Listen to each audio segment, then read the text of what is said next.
L'Île-Dieu, 4 candidats et un conseiller général sortant qui ne se représentent pas. Bruno Noury, le maire de l'Île-Dieu, est candidat sans étiquette. Ses priorités, les infrastructures, notamment le port qui doit conserver sa criée, le logement avec une accélération des programmes de logements sociaux et d'accession à la propriété, l'environnement avec de nombreux sites naturels à protéger et évidemment l'accessibilité à l'île pour les îlets et leurs familles ou encore pour les personnes qui doivent se faire soigner sur le continent.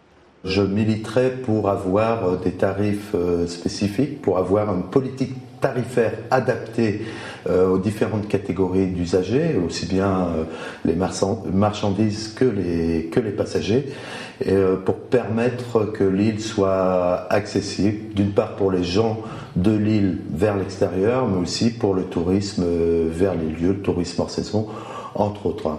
L'accessibilité, c'est en fait la priorité des priorités de l'ensemble des candidats. Autre sans étiquette, François-Xavier Dubois, il entend lui aussi défendre la continuité territoriale de l'île la plus éloignée du continent sur la façade atlantique. Et pour ce faire, la régie départementale doit prendre en compte les problèmes très concrets des îlets.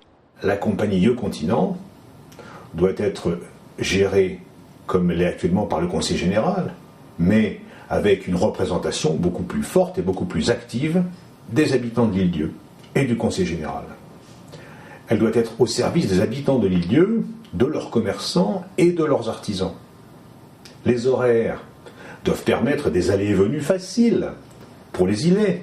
Troisième candidat sans étiquette, Michel Bruno. Lui aussi entend défendre l'accessibilité à l'île, notamment pour les enfants des îlets. Autre priorité, des infrastructures comme une piscine et bien sûr l'action sociale en faveur de la petite enfance ou de la prise en charge des personnes âgées ou handicapées. Certains bénéficient d'avantages pour se déplacer sur le continent, d'autres n'en bénéficient pas, c'est pas normal. Le logement social, un sujet aussi très important. Le Conseil général déjà a fait beaucoup. Malheureusement, on se rend compte que l'offre est nettement inférieure à la demande. Moi, je m'engage à étudier des nouveaux programmes et à porter ces dossiers.